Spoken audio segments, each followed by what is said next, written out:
শিক্ষা খাতের উন্নয়নে বিভিন্ন উদ্যোগ নেওয়া হলেও আইনি জটিলতার কারণে অনেক পদক্ষেপ নেওয়া যাচ্ছে না, এমন মন্তব্য করলেন শিক্ষামন্ত্রী আনময় এহসানুল হক মিলন।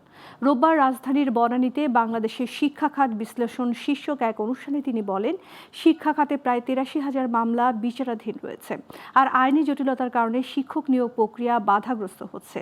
শিক্ষামন্ত্রী জানান, শিক্ষার্থীদের উৎসাহের সাথে শিক্ষা প্রদানের লক্ষ্য নিয়ে কাজ করছে সরকার। এ লক্ষ্যে শিক্ষায় ক্রীড়া ও সাংস্কৃতিক শিক্ষাও যুক্ত করা হচ্ছে।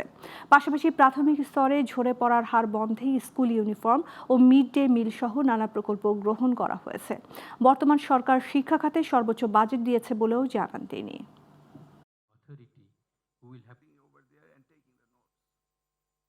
We have a shortage of school teachers. Altogether, against the Education Ministry, there is 83,000 cases is unsettled. All of them are sub judice matter, and we cannot take any decision regarding these matters.